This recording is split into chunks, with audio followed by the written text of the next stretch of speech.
Hello, everyone, and welcome to another episode of the True Blue Crime Podcast. My name is Dan, and as always, I will be your host for this episode. Thank you to all my listeners for a great start to this podcast. We had just shy of 2,000 downloads in the month of June, which far exceeded my wildest expectations. The amount of amazing feedback and support I've received from fans and fellow podcasters is nothing short of a blessing. Today's episode is going to be my first dive into a controversial officer-involved shooting. I'll do my best to stick to the facts and offer my opinion on things only when I feel it's relevant. But know that I respect alternate opinions, as we all are allowed to believe what we want to believe, and the only way we can improve as a society is to work together as best we can. If you would like to get updates about what the podcast is up to, please like and follow the True Blue Crime Productions Facebook page. More information can be found at the show's website via truebluecrimeproductions.com. And if you'd like to email me directly, my email is truebluecrimeproductions@gmail.com. Finally, if you can, please support the show via Patreon. Any donation level helps, and it will help ensure I can keep making free episodes of the podcast and expand the podcast in the future. Any donations will receive a shout out in a future podcast and a thank you message from the host. And for no cost whatsoever, please rate and review the show on whatever platform you're listening to it on. It helps expand our listenership. Thank you so much, and without any further ado, let's dive into this episode of True Blue Crime. The story of Tarzan was inspired by a possibly true but likely highly fictionalized version of a feral child raised in the wilds by animals. In roughly 1868, a young Englishman of noble blood ran away from home and became a cabin boy on a ship bound for South Africa.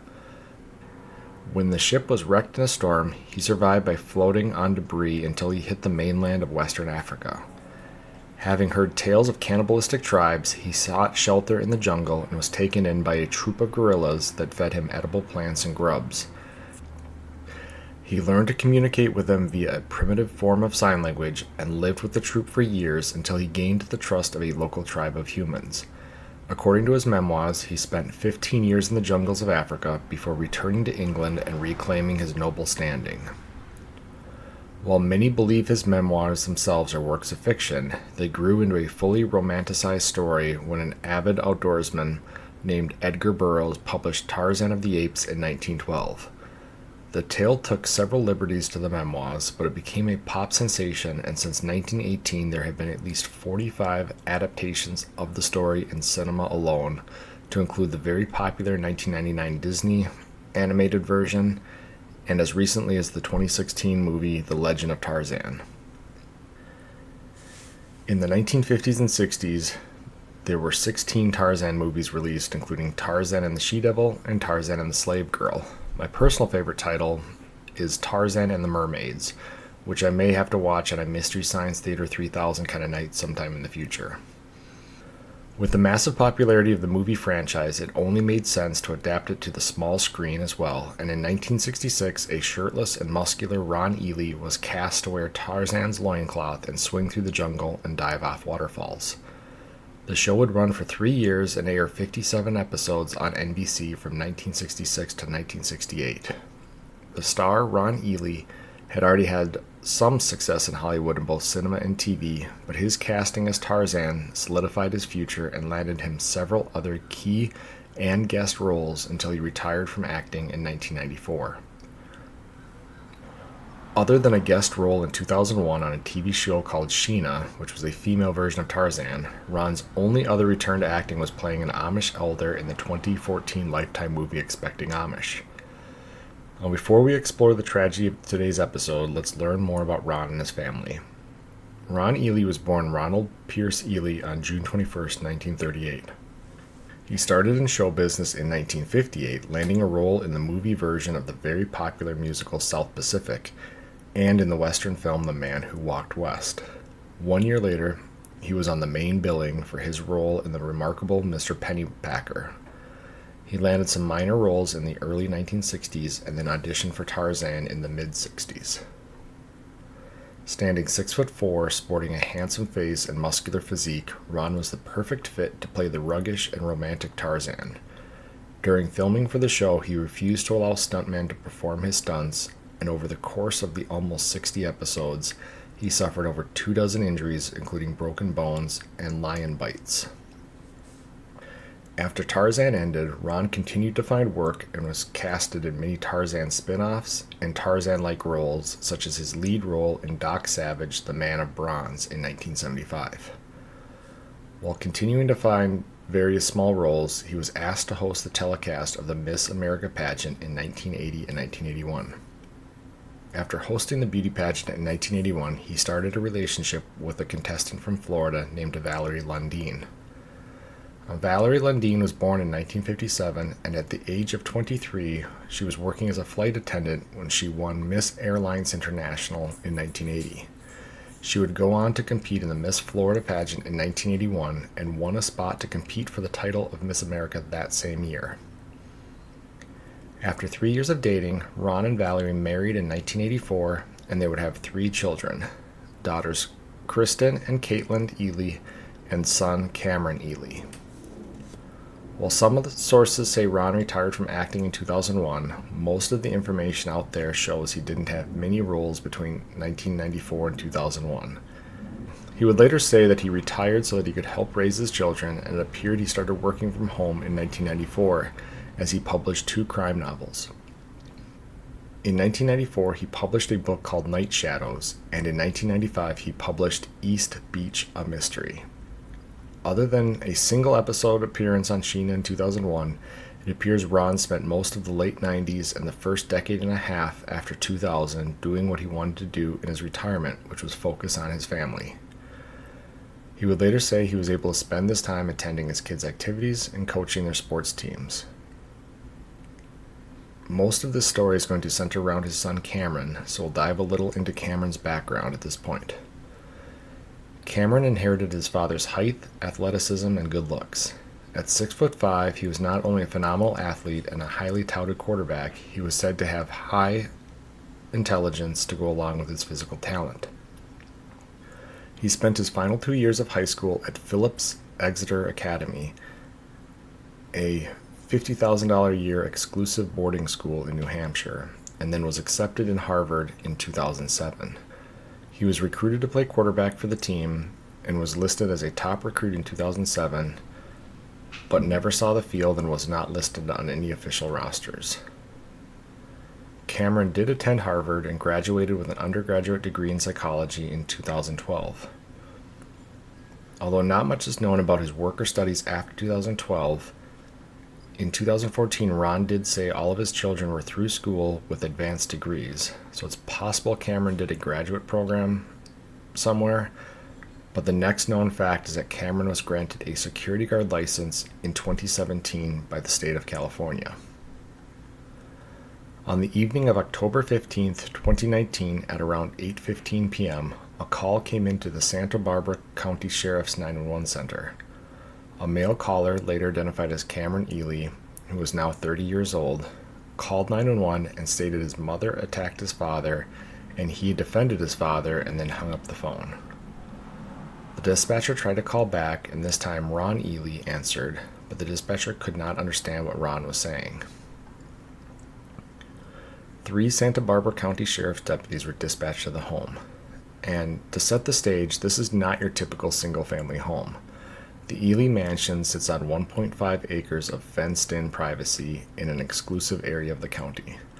The 5-bedroom, 6,400 square foot, $5 million home is actually more of a compound with a main area, 2 wings, a pool, a fenced-in tennis court, and a large pool house guest house. Upon arrival, the deputies found the 62-year-old Valerie Ely deceased on the kitchen floor with multiple stab wounds. They also located the 81-year-old Ron Ely in a nearby room. Ron was suffering from health problems and could barely speak.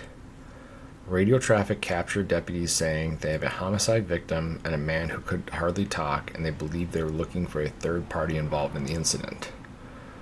Reports would later state that no emergency first aid personnel were sent to the scene, and Valerie is not giving any medical attention for the first 42 minutes after deputies arrived. So that was a lot to cover, just setting the stage, who these people are. They're living in this big compound, really nice house in Santa Barbara County, California, and what deputies know as they arrive is that one male called 911 stating something about his mother attacking his father, and he defended his father and then hung up the phone. And then, as dispatchers are trained to do, they're trying to get as much information as possible. They call the number back, but this time Ron Ely answers. Now, Ron's in pretty poor health at this point. He's 81 years old, and it sounded as if in the research that he had some type of a speech impediment or difficulty speaking. So this is why dispatch isn't able to get a lot of information from him. And when deputies arrive, they're going to relay to dispatch that we've got a guy here that can barely speak. So if you talk to somebody on the phone, we're looking for a third person. And this is going to come up later, and we'll discuss it again. There's 42 minutes until EMS is on scene. I couldn't verify that no EMS was sent to the scene. It seems really strange. Anytime there's an assault on somebody and somebody sustains injuries, it's automatic that fire or EMS personnel are going to be sent to the scene, but they're not allowed to enter the scene until it's deemed quote-unquote safe to enter. And that's because in most fire departments, ambulance services, whatever they may be, these are not trained personnel in self-defense, defensive tactics, and they don't carry firearms or any form of weapon. And so when they're on scene, they're relying on the scene to be secured from somebody coming back. I mean, they already have one person who's been stabbed to death, and the person responsible, they don't know where this person is. So in a small house or an apartment, it's not very difficult to secure that scene and have that personnel come into the home. But in this situation, we're talking about a mansion with main area, multiple wings, a garage, a large guest house, pool area, tennis courts. There's kind of vegetation along the fence lines of this 1.5 acre property. So there's a lot of places where the person who committed this fatal stabbing could be hiding. And with initially just having 3 deputies, and I don't know how long it took to get more deputies there, but initially this would be a very hard scene. And they're also talking to Ron at this point, or trying to communicate with Ron at this point. So you've got maybe 1 or 2 deputies tied up doing that. So there really isn't the resources to make this scene secure at this point. And then we also have to outweigh, when officers arrive, the potential for any life-saving intervention to actually be successful. And it sounds like it's a really morbid and horrible thought that you would not try to render aid to somebody. But in cases where somebody's obviously deceased, and that's gunshot wounds to the head, that's decapitations, signs of rigor mortis or lividity in the body where the person's been dead for 8+ hours, there really is no point in having more people come into your scene, because at that point you're more concerned about evidence preservation. And having extra bodies touch your crime scene, walk through your crime scene, bring stuff into your crime scene, potentially leave stuff there, that's all stuff that has to be either explained away. And it's one of many double-edged swords we'll talk about in this episode, because you're going to get people saying, you should have had first responders in there right away try to save this woman's life.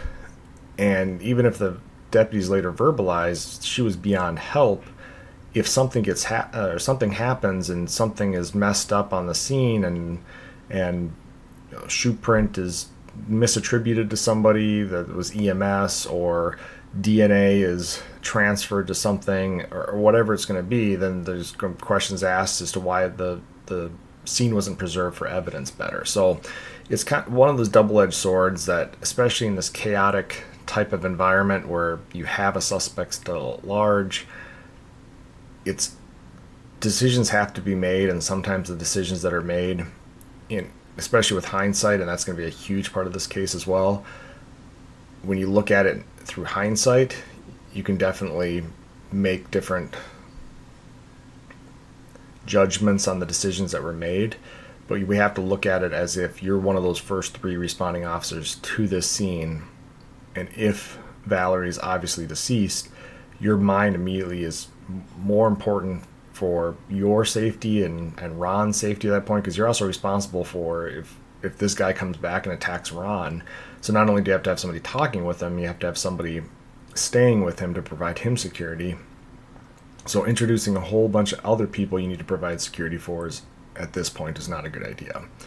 But eventually EMS is going to be led on scene, and they're going to declare Valerie dead at the scene. And officers are able to somehow communicate with Ron at this point and learn that it is a family member that's responsible for Valerie's death, and in this case it's going to be their 30-year-old son, Cameron. And at this point, you've now got first responders, EMS on scene. You've got additional officers on scene, probably some form of supervisor, incident commander on scene. You're starting to conduct a homicide investigation, but you still have the suspect at large. So there's still a lot of moving parts, especially early on in this part of the investigation. Likely investigators, detectives might be on scene, or they might be prepping back at a station or a headquarters to come out to the scene.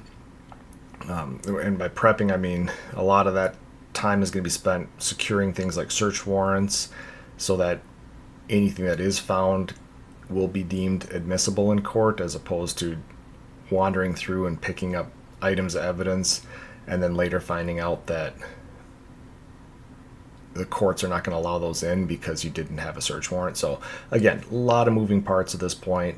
And then we add in the fact that now 90 minutes after deputies arrive, they're going to be approached by a blood-covered Cameron Ely in the driveway of the home. Now, it's unknown where he was for this 90 minutes, and officers or reports aren't really going to say.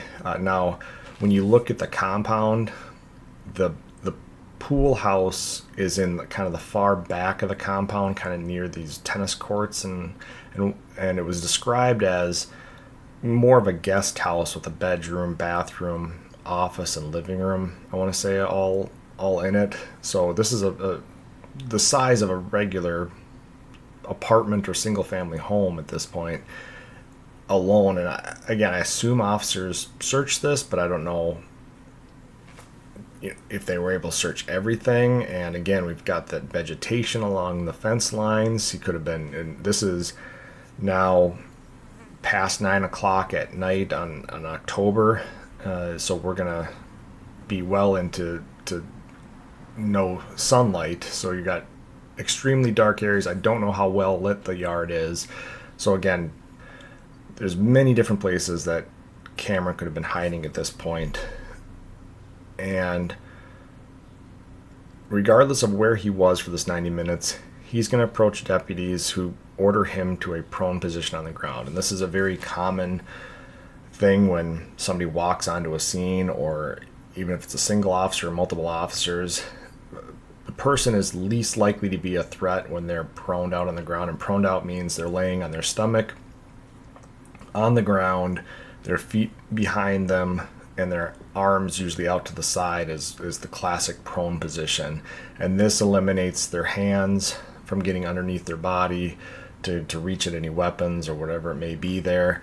You're able to see that their hands are empty, and in order for them to make any type of aggressive movement, they're going to have to get up off the ground. They can't attack officers from this position. So when they see Cameron, he's going to come out. He's, as described, as covered in blood. He's already their suspect for the stabbing, so they're already going to deem him to be potentially dangerous. He's already taken one life.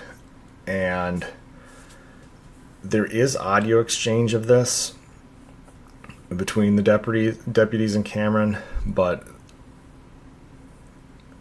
the way that their squads are parked, and this is another thing I think we've talked about in the past, but squad cars don't just come squealing up to the front of a house in a situation like this.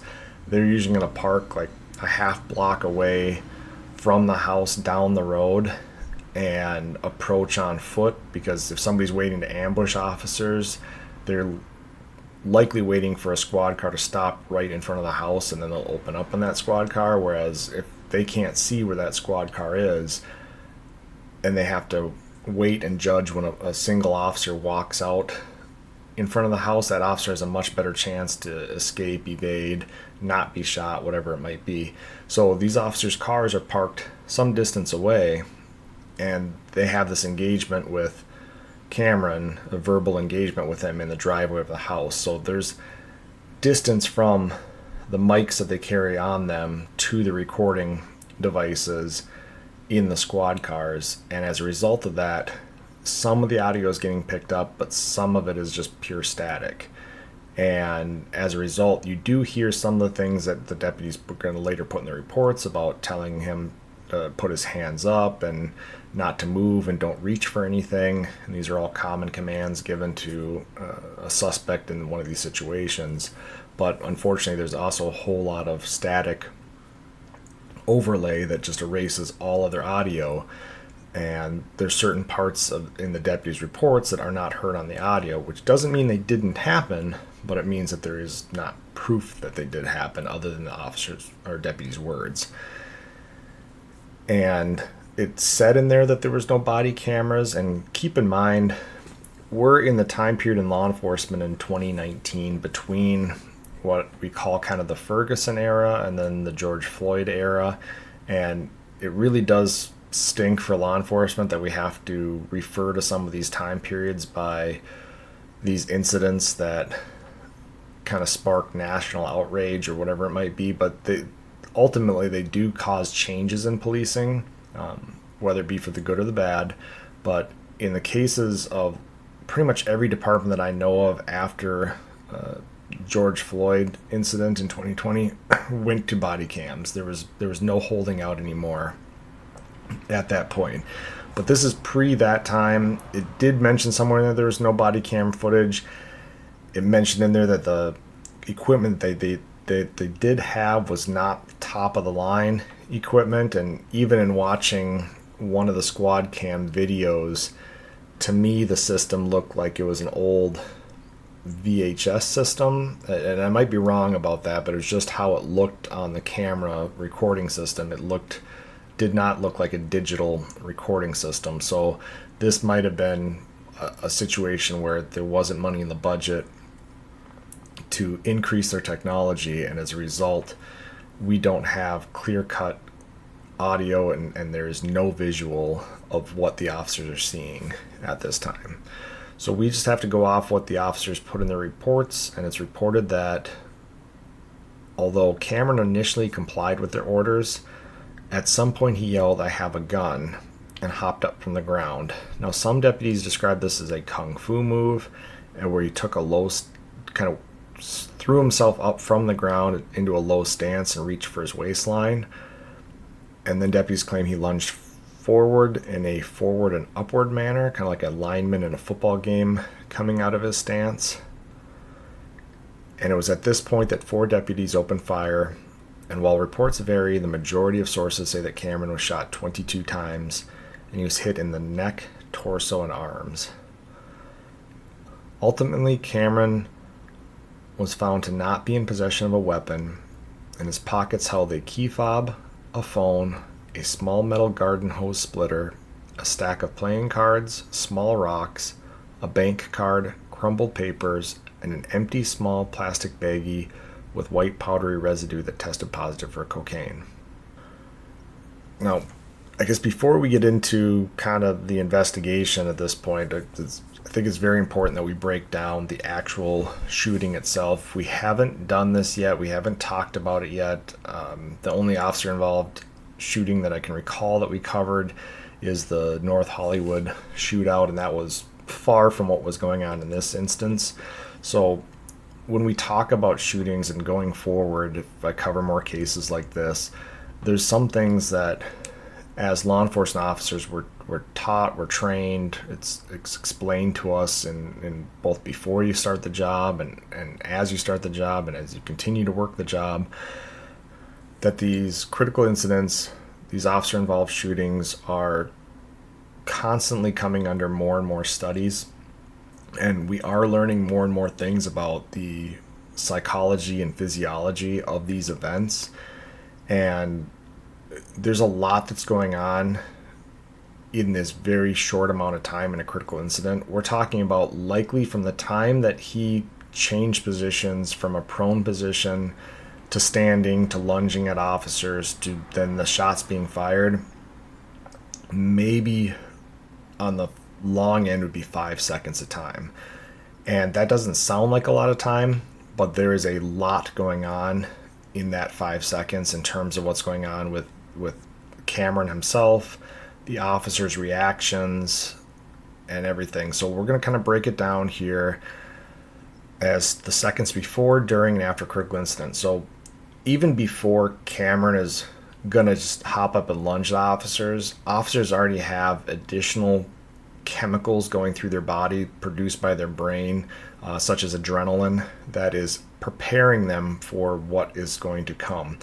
They know there's a threat in front of them. They have a guy who just killed somebody with a knife, and they don't know where he's been the last 90 minutes. They don't know what he's been doing, and he's coming at them, covered in blood. So instantly they're going to be getting all these chemicals dumped into their system to get ready for what we call the fight or flight reaction.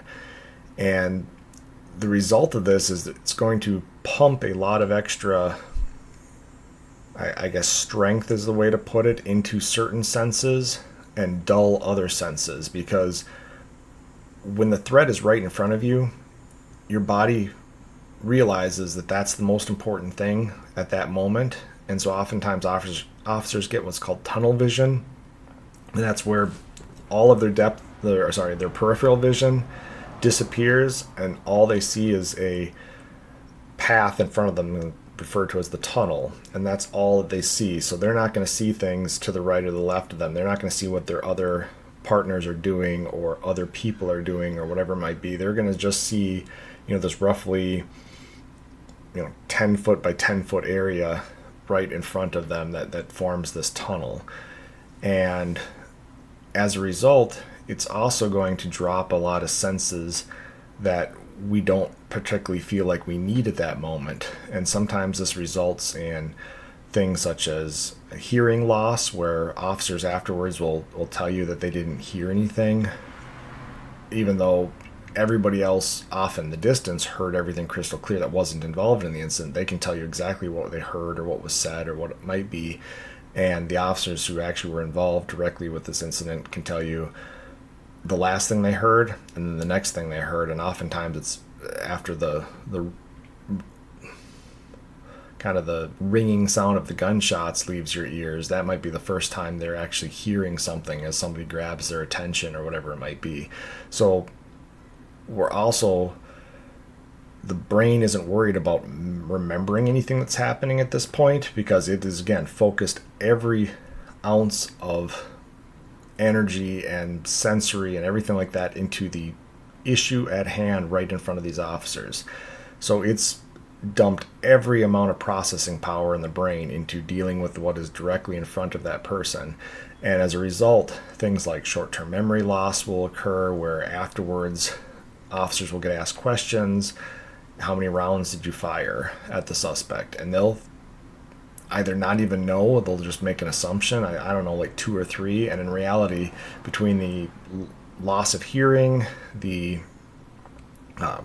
tunnel vision, everything else, the sensory deprivation, they might end up firing a full magazine and not even realize it at this point. So again, these are things that as more and more studies come out, they know that this is the stuff that's going on with officers, and it's not something that officers can control. Yes, they can train. You can put officers under more and more stress in practice simulations and situations to try to condition the brain to react better under stress, but it's very difficult to do, and it'll never fully replicate a deadly force situation.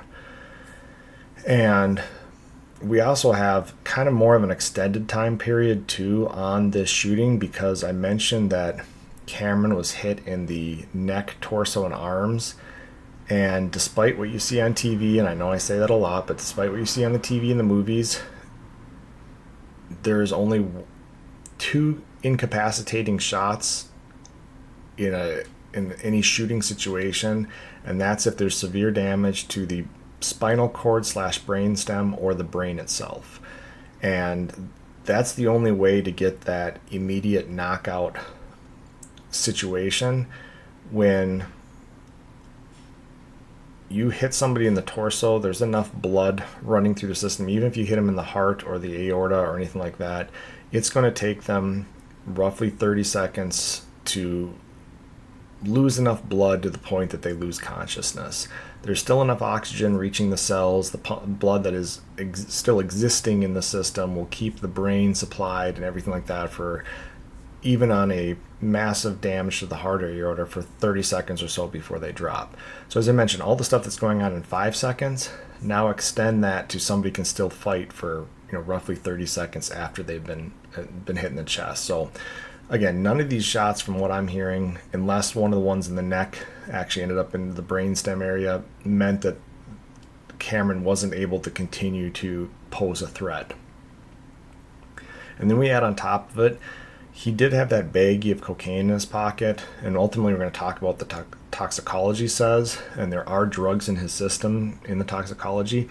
Any drug that alters somebody's central nervous system has the ability to potentially block pain reception or signals to the brain, or at least cause them to misfire, to the point that some people on certain drugs, mainly more like PCP or whatnot, but they'll have superhuman strength and they'll have no pain, and they can be shot 17, 20 times, and again, unless it's a shot to the head or a shot to a major organ that causes blood loss, they can fight for minutes after being shot, because the normal functioning of the body is being interrupted by those chemicals.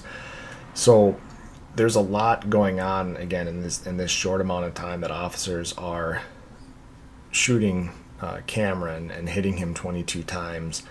And we'll break it down a little bit more later on when we talk about some of the complaints in this case. But just know, again, that all of these incidents where it's officer involved shooting, it's a situation where there's more stress and more physiological and psychological changes going on than we can ever probably understand, even if we with the amount of effort that we've put towards it. So what looks like on a surface level of 4 officers shot a whole bunch of times at a guy that ultimately didn't have a weapon, there's more to it than that. But that's often how it's written out in the media or portrayed or whatever it might be. When we break it down to the lack of incapacitating shots, the fact there's drugs in the system, the fact that you've got what we call the totality of circumstances, where you're bringing everything into your decision making here. With this wasn't just a guy that had been yelling at his parents and stormed off to the pool house, and now he came out and you're trying to control the situation. This is a guy that just committed a homicide. So again, it's the totality of everything that's going on here, and the officers have to bring that in a split second, make these decisions.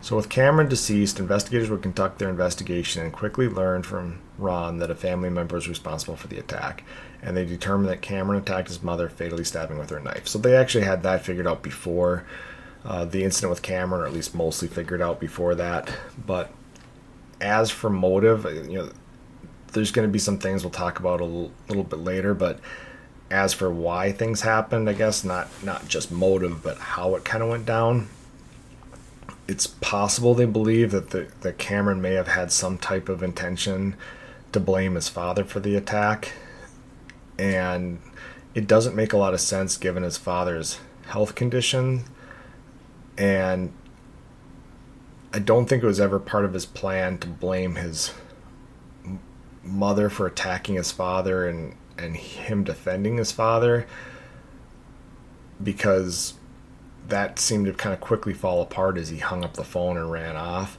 So I guess ultimately it's possible he had some type of plan in place to kill his mother and somehow shift the blame on somebody else, or maybe some type of a home invasion gone wrong, and his father came across the scene and he panicked.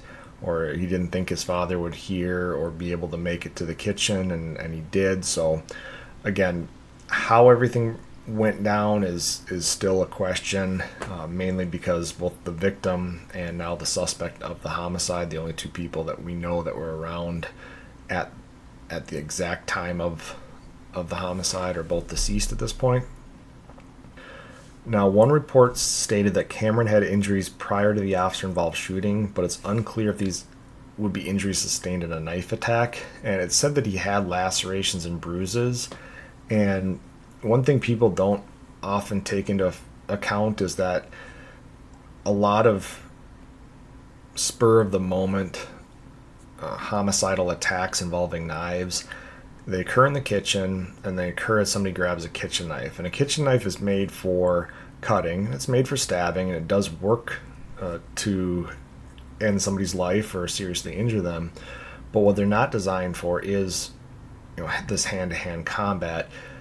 And because they don't have what's called a guard on most kitchen knives, that as you're stabbing somebody, and again, this is going to be morbid, but as you're stabbing somebody, blood is being produced by these stabs, by the body, and that blood is very, very slippery. And so as somebody's stabbing somebody, their hands get covered in the blood, the shaft of the knife gets covered in the blood, and at some point they end up often sliding their hand down the shaft and then end up cutting themselves on the knife blade as they're stabbing. That's why combat knives that you see, whether it be the military, the old K-bar or whatever it might be, they've got guards on them that prevent that hand from coming down into the blade area as they're being used to stab someone. Kitchen knives aren't designed for that, so they aren't that way. And a lot of incidences where stabbings occur with kitchen knives, they'll often find suspect DNA mixed in because the suspect will end up stabbing themselves. So it's unknown whether those were the injuries that officer saw in Cameron. It's also possible that he may have tried to take his own life during that 90 minutes and may have slit his wrists, and those might be the lacerations they're talking about, and that's where the majority of the blood is coming from, is from self-inflicted injuries. Or it might be that he was hiding in this vegetation, and he might have been getting all cut up by the vegetation. And part of that makes me think that that's maybe where he was hiding, was what it was found in his pockets, which was that metal hose splitter and the small rocks that were in his pocket. To me, that's something where if he's having some type of a mental episode, which we'll talk about in a little bit here, it's possible he just started picking up stuff around him and putting it in his pockets for some unknown reason. But that would make more sense that he was out hiding in the yard and that's how that stuff ended up in his pockets than that he was walking around all day with a metal hose splitter and small rocks in his pockets. Now, it is reported that initially Cameron's sisters told deputies that Cameron had been acting erratic and unstable in the days leading up to the incident, and this behavior had been steadily increasing. One of his sisters went as far as saying Cameron had become delusional and she was afraid to be around him if she was alone, and she urged her mother to call police. Prosecutors would later say that testing of Cameron's brain during autopsy showed early signs of chronic traumatic encephalopathy, or CTE, which is a common form of brain damage seen in heavy contact sports participants that are prone to concussions, such as football and hockey players. Cameron's family did confirm that he had multiple concussions from his time as a football player. And I saw this, as police officers, we get dispatched to medicals just for this exact reason we talked about with the scene safety for the EMS, or just to start doing some basic first aid or life-saving before EMS could get there. And I had a case once where a hockey player, high school hockey player, was down on the ice from a concussion. And I've seen kids with concussions before, but this kid was far gone from this concussion. And we had to kind of hold back his father because his father wanted him to keep playing in this hockey game. And I think his father made some comment about, he's had multiple concussions, he's fine, he'll be fine tomorrow, like, just let him play. And I kind of want to look at the dad and just say, your son's brain is turning into scrambled eggs. And I don't mean that to be mean towards the kid or anything like that, but these concussions is the result of basically the brain hitting the skull during high impacts. And the more that happens, the more you have a potential for brain damage. Our brain isn't very good at healing itself. And so the more that this happens, the better chance you have of having permanent damage. And so whether it be hockey or football players, those repeated concussions, it's not always just the first concussion or how large a single concussion is. It's the repeated damage to the areas of the brain, especially if they occur in a short period of time from each other. And I did some of my own research, and according to the Mayo Clinic, people suffering from repeated hits to the head via contact sports can develop CTE, and during the early stages of CTE, certain behaviors such as increased aggression and emotional response is common. The Mayo Clinic also states CTE is a chronic disease that may not present itself immediately after injury, but could take years or a decade to develop, and the early symptoms of increased aggression and behavior changes most commonly present in someone's late 20s and early 30s. So if we look at Cameron, families confirming he's had multiple concussions. He did get through college just fine, but that's his early 20s. And now when the Mayo Clinic is saying this is his danger period for this stuff to start to present itself, the paranoid, the aggressive behavior, all that kind of stuff is what his sisters are describing as happening in the days leading up to this. And then we have on top of it, the cocaine found in his pocket, and then toxicology report for Cameron stated he had THC, amphetamines, and a .04 blood alcohol level when he was killed. And the amphetamines on drug tests most likely come from ecstasy or meth. So that doesn't match up with the cocaine that's found in his pocket, but who knows when, he may have taken the cocaine. But ecstasy and meth are also known to contribute to paranoid and violent behavior, and we talked about the use of meth as an excuse for the violence displayed against Matthew Shepard in that earlier case. So we're now mixing, a traumatic brain injury with the CTE, along with multiple different drugs being used by Cameron, and all of that is affecting his behavior, his aggression levels. They're blocking normal thought receptors in the brain. And so while there's no motive for the attack on Valerie that was ever shared with the public, I'm also not going to speculate on that here because it's just not relevant to the case. I've offered up several possible contributing factors to the violent and erratic behavior shown by Cameron that night, so it's not really worth making any assumptions about what led up to her death. It's just kind of one of those things that we'll probably never know what was said between them or where, if there was anything said between them. So again, I'm just not going to go down that route because there's nothing in the investigation that says anything about that. All we know is that at some point he made the decision to attack and kill his mother, and then officers were forced to fire upon him. Now, a lawsuit was brought against the Santa Barbara Sheriff's Office by the Ely family in July of 2020, alleging major failures by the deputies on scene that led to the death of both Valerie and Cameron. And this is where we're going to break a lot of this stuff down. We've talked about Valerie's death, and while I wasn't there to triage her and make the decision myself as to whether or not life-saving intervention was appropriate, I also won't assume that different behavior or more risky behavior was the right course of action. We all play a lot of Monday morning quarterback when it comes to these cases, and we often use knowledge law enforcement didn't have at the time to judge them for their actions. So even if you use that hindsight to say, Cameron didn't approach officers for 90 minutes, so why couldn't they just given her aid in the first 5 minutes? If you use that approach, you also have to ask yourself, well, what if Cameron came back to the kitchen as EMS was working on Valerie, and officers are tied up questioning Ron and doing a quick safety search of the very large residence?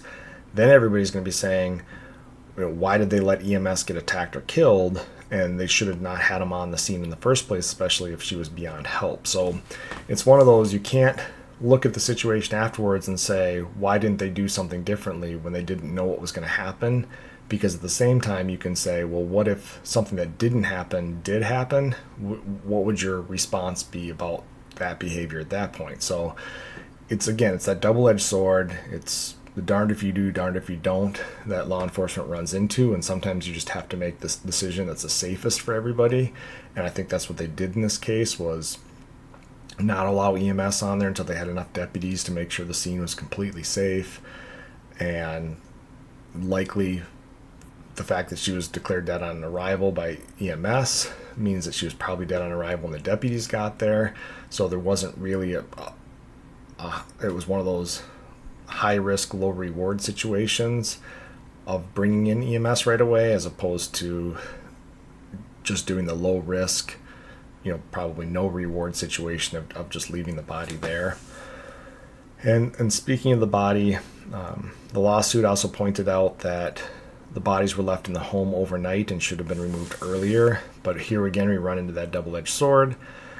A lot of the times when I worked homicides or suspicious deaths or suicides, I would not request the coroner respond to the scene until I had done the majority of my crime scene investigation. And that's because when the coroner gets there, their job is to look at the scene overall, but also to look at the body. So there was a lot of work that had to be done by crime scene techs before the coroner showed up. And that was a lot of measurements, a lot of this, a lot of that. That gets complicated because then once you get the coroner on scene, they're on scene until they take the body away. And they've got other potential bodies to go deal with and everything like that. So it was just kind of standard procedure for us to wait until we were ready for the coroner. And so now if you're saying, well, you want to get the body out of here as quick as possible, then you can't turn around and complain, which they would have, that the investigation was too quick if you clear the coroner to come in within an hour or two and the body's taken during the night. So it's just one of those things where if they'd done it the other way, then the lawsuit would have said that they removed the body too early and didn't do a thorough enough investigation. So, and the main part of the lawsuit was centered around the officer-involved shooting. And I've already talked about some of this stuff, but this is where things get controversial for some listeners. Now, the lawsuit has been decided, but before I'm going to talk about the outcome of it, I'm going to kind of mention some of my opinions based on the facts that I have here. We talked about the expectation of body cameras and audio recordings. I do see this as a failure of the police department, not necessarily of the deputies themselves that night. Now, we had the capabilities under our policies to turn off body mics or different pieces of equipment if we were going to be talking about a case or working part of the active investigation of a case. So if I'm not expecting somebody to come on scene, I don't have to record all my conversations as I'm discussing parts of the investigation with my partners, because it makes a lot of my potential body cam video not accessible by defense attorneys at that point anyway, because we're discussing parts of the case. And so then, and they're the ones that are probably going to want the information on that body cam video anyway, so I'd rather they see the stuff that they're supposed to see, and then I can speak in private with my partners about the stuff that I'm supposed to be able to speak in private about. And oftentimes, if there was a situation where all of a sudden, while the scene is deemed secure and everybody's kind of in a more relaxed mode and just investigating, everybody's turned off their stuff, then all of a sudden the situation changes real quick, and it's not always the first thought process in officers' minds, especially if they're new to body cameras or body mics, is to flip that back on. So I will fault if the equipment wasn't up to par. That's not on the deputies, that's on the department and the budget and everything that goes along with that. But this is a case that I think wouldn't have gotten as much scrutiny or as much hindsight kind of looking at it if there'd just been body cams and or better audio mics to hear, because that was one of the big differences, was the deputies saying cameras yelling I have a gun and reaching for his waistband versus what you hear on the audio, which is not that, because they're static. Now, there was parts of that were brought up in the lawsuit about the 22 shots, which they mentioned was excessive, and it does sound like a lot of shots, but we also have to remember that this is 4 officers shooting, so this is roughly 5.5 shots per officer in a critical incident, and we talked about the chances that sometimes officers will unload a full magazine and think they only pulled the trigger 2 or 3 times just because of all the stuff that we talked about. I'm not going to go through that all again, but yes, 22 shots sounds bad, and if it was 2 officers, there might look even worse. But I think with 4 officers in this situation, it's probably deemed to be pretty average for the amount of times that the suspect was shot, because it's not as if one officer is going to shoot 6 times and then take a break, and the other one's going to look and say, well, I better shoot 6 more, and then another takes a break and says, well, I better shoot 5 more, and on like that. It's these are all occurring at the same time. The officers are seeing things at the same time, so 5 to 6 shots each is can be done in a matter of a second or two. So again, I don't see it as excessive, but it was claimed that way in the lawsuit. The location of the shots, we talked about that.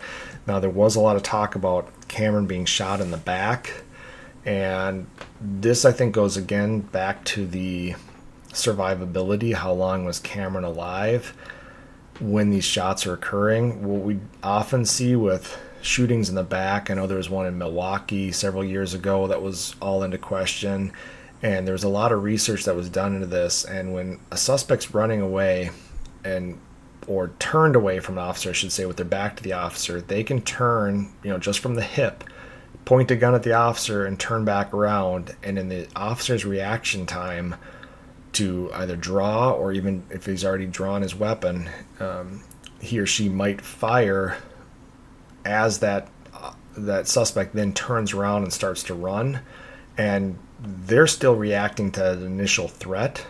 They haven't, their mind hasn't even processed the fact that the suspect has started to run yet. And so when they pull that trigger, the first 3 or 4 shots are going into the suspect's back. So it looks really, really bad, but in reality, it's again part of just the reaction time, the physiological breakdown of how long it takes an officer to draw, recognize a threat, draw, and fire. And even if the threat's already diminished to a certain degree at that point, the suspect started to run or whatever it might be, the decision was already made half a second before that to pull the trigger on that suspect. But in that half second, the suspect's already turned around and started to run. So it's one of those things where officer may have continued to fire as Cameron fell to the ground, and maybe he rolled because, again, he's not incapacitated based on the location of the shots, and some of those shots may have entered his back, and then it looks like officers are shooting him in the back. So again, I don't have the full recreation. I don't have what the officers said that Cameron did after that lunge, because that's kind of where it would be more pertinent if he ended up rolling around on the ground, if he ended up trying to retreat at some point. Again, and this is one of those things where I'm not going to completely side on law enforcement, but I am going to say I can understand how shots in the back happen in these critical incidents where there isn't an immediate incapacitation. And so shot location itself isn't as definitive as people want to say that it is. Then there was talks about the differing statements from officers, and this is said that this was showing proof of a cover-up, but in reality, I think it's showing proof that there wasn't a cover-up, because if you have the same exact story from all 4 officers, that to me is more of a cover-up, because they're going to be seeing things from different vantage points, seeing things in different lights, because somebody might be closer to a street light. One half of Cameron's body may have been lit up by a light on the house, and the other half might not be. So they're going to see things differently, and they're going to use different terms. Guys that watch a lot of sports and women that watch a lot of sports are going to refer to different moves that somebody makes based on a sport that they played or watched, whereas somebody who doesn't watch sports isn't likely going to say they sprang up from the ground like a lineman. And so if one says, they made some movement quickly in an upward manner, and the other one says they made some kung fu move, that doesn't mean that the person didn't do the same move. It's just being described 2 different ways. And then we talk about stuff like the tunnel vision and the memory loss and everything like that. That's all going to create a difference of statements that is expected, whereas them providing all the same exact statement word for word is going to, in my mind, be more of a cover-up at that point. And this is the big one. We see it all the time. The unarmed suspect is shot by police. That makes it unjustified. Well, it's not. We don't have a do not fire unless fired upon directive in this country for police officers, and thank God we don't, because we would have a lot more dead police officers. When I was in the military, that was part of our rules of engagement. It was we weren't to fire unless we were fired upon, and maybe it's because it's military, maybe it's because we had better armor and better everything when we were in the military, that we couldn't just fire on somebody just because they had a weapon or just because we thought they were going to shoot at us. In the military. But as police officers, if you've got somebody who says that they have a gun and they reach for their waistband, you don't have to wait until that suspect produces that weapon and points it at you and pulls a trigger, because again, the reaction time means that if you wait for that to happen, the suspect's going to have 2 or 3 shots off on you before you even have a chance to potentially get a shot off on them, and likely you won't even get a shot off on them. So we recognize that, and the Supreme Court has recognized that officers have the right to take somebody else's life if they feel like the threat of death or great bodily harm is present. We don't have to wait until that threat is there. And can that be abused? Absolutely, it can be. But in this situation, based on what the deputies are saying, I don't feel like that was the case. If they're saying that this guy had a gun and jumped up and made a furtive movement towards his waistband and pointing the gun at, or to basically grab a gun or a weapon, this is 100%, one of those situations where it's justified. You don't have to wait to find out afterwards, oh, well, he didn't have a gun, therefore I shouldn't have shot him. And then being, it's hard to say based on the CTE and the drug use with Cameron whether this was a suicide by cop incident. It may have been, and those incidents do happen. They happen unfortunately all too often around the country. And if somebody wants to be shot by police officers, especially somebody with some type of a security guard background training or something like that, they know exactly what they need to say and do in order to be shot.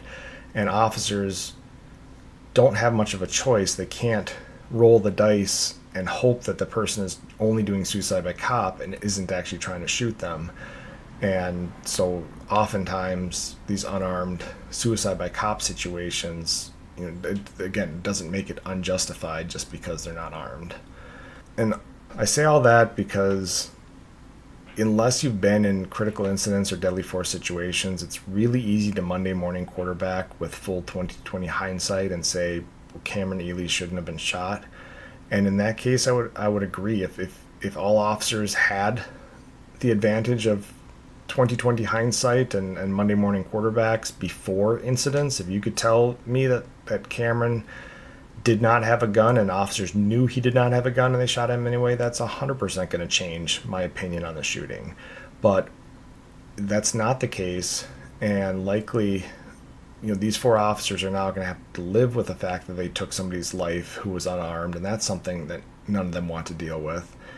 And I guarantee you I shouldn't guarantee, I can say with high certainty that based on the officers I worked with, the officer I was, and most of the officers that I knew, that nobody wants to be involved in a officer-involved shooting, because there is, between criminal charges, the stress, civil charges, the lawsuits, all that kind of stuff that can potentially come your way, even in a justified shooting, it's not worth it. Plus, you have to deal with the psychological issues of taking somebody else's life. So it's not like those 4 officers went to that house that night saying, well, if we can find a way, let's kill somebody tonight. No, they were presented with a threat and they did what they were trained to do.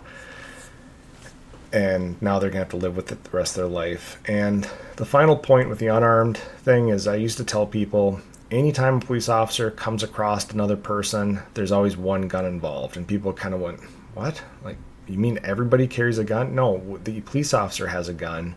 So if somebody wants to, there's other ways for them to commit suicide by cop, and that can be just going after the police officer's gun. And now that can be mitigated by if you have multiple officers or the suspect size. But in this case, you've got a guy who's 6'5", 240 pounds, and is a former athlete. If you let him charge you, even if he doesn't have a gun, if you let him charge you, there's not many cops that I knew that were 6'5", 240 pounds. There was a couple that on the department that I worked for, out of 75 officers, there was a couple that were probably close to that size. But me being 6'2", 6'3", 215 or so, I was considered one of the bigger officers on the department, at least in height and weight and size, that kind of stuff. So a 6'5", 240 pound guy has me beat, and especially if he's younger and he's got drugs in his system, all that kind of stuff. So even if he's unarmed and he gets into a wrestling match with me, there's a chance that he can get my gun away and use it to kill me or my partners or both. So, but that's enough about my public awareness statement in regards to officer-involved shootings. I knew I would kind of go off the deep end with it, being this is my first one, and if we cover any ones in the future, I don't have to go hopefully as deep into all the details. But I mentioned the lawsuit was settled. It was brought forth by the Ely family in 2020, and I shouldn't say settled, it was dismissed without merit by a federal jury in late 2022. And that was indicating there was a preponderance of evidence to show that the shooting of Cameron Ely was justified in the eyes of several citizens. So it was one of those lawsuits that the county sheriff's office wasn't willing to settle in court, wasn't willing to make a payment on it, or the family themselves wasn't willing to take a lower payment or whatever it was. I didn't get into the details of where the money was, but basically neither side could agree that they could settle it out of court. It went all the way through a jury. The jury saw all the evidence and decided that the shooting was justified. But just because it's justified doesn't mean it's any less of a tragic outcome to an already tragic situation in which 2 lives were taken for reasons only open to speculation. And that's it for the case of Valerie Ely. I realize most of this episode was not related to her death, and it doesn't make her murder any less tragic. It's just that this case had a lot more to do with the information surrounding her death and the fatal shooting of the suspect, her own son. And that's it for today. Thank you guys for listening. Stay tuned for future episodes, and feel free to write me at truebluecrimeproductions@gmail.com. You can also find me at True Blue Crime Productions on Facebook, and support me via Patreon at True Blue Crime Productions. And that's it for today, guys. Thanks for listening. Talk to you later. Goodbye.